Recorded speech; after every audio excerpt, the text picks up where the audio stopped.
Hello, everybody. This is Frank with Iron Age News. It is Monday, December 15th, around 11:30 in the morning. And I had been seeing this story for some time and is now growing legs again in the Palm Beach, Broward area, Jewish and Israeli support communities, which is that Donald Trump is owned part and parcel by the Qatari government, and therefore they do his bidding. All 30 Qataris have now triumphed over the United States and the evil Orange Man. So, Trump for sale could be, probably not. Had to have this discussion. And here's a little something that we did find, which is once we started dealing in the Middle East, there was going to be a lot more people involved in shaping the narrative of how we saw things in general, let alone what was going to be done in particular in that region. But now the perception battle has obviously spilled over into the United States media and how they're affecting things there. So you're going to hear, Trump has been bought. He was bought by Russia. He was bought by the Saudis. And recently he was bought by Qatar. It's a powerful accusation. Sounds pretty damning. Spreads pretty fast. The Boeing 747, this, that, and the other thing. Trump's got stupid son-in-laws. The Qataris bought into this other thing that they were doing in New York. Blah, blah, blah, and blah. But today we're going to do something a little radical where we're asking what's actually true and who benefits from this line of story outside of the usual suspects across the aisle in Washington. So Trump for sale isn't, and I'll just keep using that because I think it's great. Trump for sale isn't an allegation that requires any evidence. It relies on implication.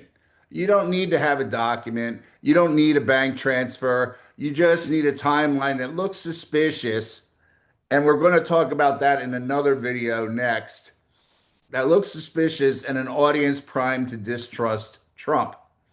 And that's exactly what the Qatar story gives you. Let's ground this in the reality of the situation. Qatar, whoever you think you are, has been investing in New York City since the mid 2000s, long before Donald Trump ran for presidency. Qatar never partnered directly with Trump or the Trump organization. I hear you screaming, show me the documentation. We ran through some stuff just to get here. Qatar rejected a Kushner family investment proposal in 2017. This will come up again. Investigations followed, no criminal findings, no ethics violations, no proof of pay for play. And yet the story didn't die. I sat there and heard a guy using the same tired old tale, and I said to myself, looking at the people around me, as investigated as President Trump has been, inside of his businesses, inside of his house, his underwear drawer, his wife's underwear drawer, if you could have pinned a foreign country that's involved in terrorism owning the president of the United States other than Barack Obama or Joe Biden, it would have played everywhere. But it doesn't need any proof. It's needed usefulness. Okay. The sovereign wealth fund, which is the one that Qataris have, are opaque. Okay. They just aren't. Let's go in and look at our sovereign wealth fund. Global finance is complicated. Doesn't mean that things don't happen, but it is a complicated situation. If you go and say BlackRock owns everything, well, yeah, they are involved in a huge amount of things because they're running out of things to invest in. That's what the problem is with a company like BlackRock. The Qataris have billions of dollars a year just to invest. There's only about 300,000, the man said yesterday, with like a couple $100 billion a year to invest. So you're going to get involved in a lot of things. So you are going to bump against other people. You are going to use companies that have had certain people as lobbyists, things of that nature. Does that mean you actively worked for that particular person? It would be like saying, what's a big company right now? Google? That would be like saying, I work in the bathroom cleaning toilets at Google, but I know Google's number one customer because I work there. Absolutely not a true statement. But you can make it look good. And that's all this is about. Okay. Global finance, as I said, indirect investment can be rhetorically turned into a secret payoff because I said it is. And it's not journalism, it's a disinformation campaign, it's narrative alchemy, it's whatever you want it to be. And then here's where the things get a little more interesting. This takes us back towards the Middle East. In Israel, Trump delivered more concrete results than any modern US president. Recognized Jerusalem. They moved the embassy. Golan Heights recognized. Iran pressure restored, meaning pressure on Iran. The Abraham Accords signed. Those wins didn't just help Israel. Unfortunately, they helped Benjamin Netanyahu, and they bypassed the Israel's center left diplomatic establishment entirely. Hence, possibility of our problem. Israel's center left couldn't defeat Netanyahu at the ballot box, so they attacked his ally instead, which was Donald Trump. If Trump could be framed as corrupt, then Netanyahu's judgment could be questioned, and the Abraham Accords could be reframed as morally tainted rather than strategically successful. And that's why the Qatar narrative mattered. Center left, not big fans of the Abraham Accords. Most establishment Republicans under Mitch McConnell and the Bushes, who are also pushing this narrative, not big fans of the Abraham Accords. The Democrats, not big fans of the Abraham Accords. So notice something else here. Critics rarely said the Abraham Accords were bad. Instead, they said they were transactional, they were fragile, they were dependent on bad actors. And then comes the poison pill, which I heard again yesterday. Turkey and Qatar, why aren't they being included? Why isn't somebody trying to bring them in there? Right?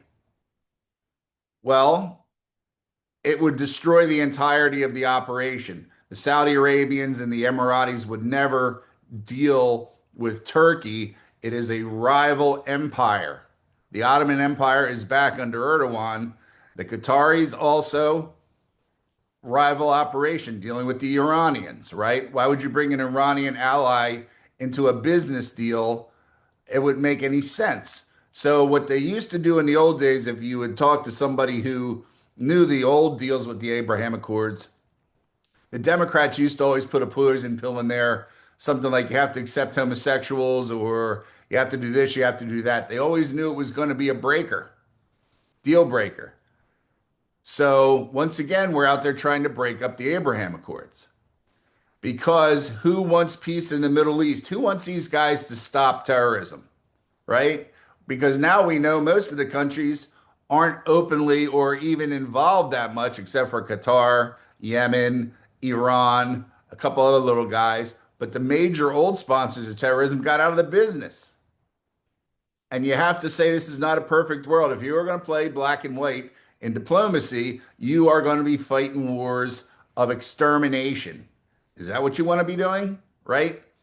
So anybody serious about the diplomacy here knew that that would kill the Accords outright. So that's not expansion. It was sabotage by conditionality.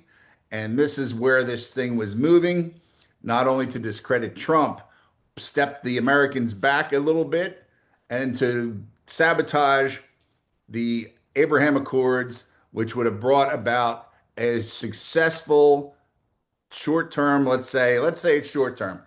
How would you like to have peace in the Middle East for the next 15, 20 years? Okay. So no coordination was required, though, between the forces of the United States and the forces of Israel. The U.S. left already distrusted Trump. Western media always prefers a scandal to structure. Israeli center left elites spoke the same moral language as the U.S. left and the elites. So the narrative sort of just moved along. The Israeli critics, Western media, U.S. political discourse, a self operating coalition powered by alignment, not conspiracy. We have similar objectives. Doesn't mean we meet in a smoky room and have cigars in front of our Baphomet statue. Shit just sometimes comes together and it works. So, what this is not, this wasn't anti-Israel. It wasn't Qatar. It wasn't a secret pact. It was elite survival behavior and a populist disruption. Narrative power replacing electoral power. Nullify the ballot box however you can so that elites can take the day. So Trump for sale is going to endure because it's useful, not because it's proven. It delegitimizes outcomes without disputing them. It weakens political opponents by proxy, and it allows failed elites to remain relevant in the conversation. The danger isn't just to Trump, it's to the public's ability to distinguish evidence from insinuation. So you can look up anything we've said. You can challenge it if you have questions. We try to get back to people whenever possible. If it's just stupid shit, we're not going to do it. And once again, Jew haters, please do not clog up the BitChute thing. And that's going to be about all for now. Monday, December 15th. I'm sorry. Almost Christmas. And we'll talk to you later on. Goodbye.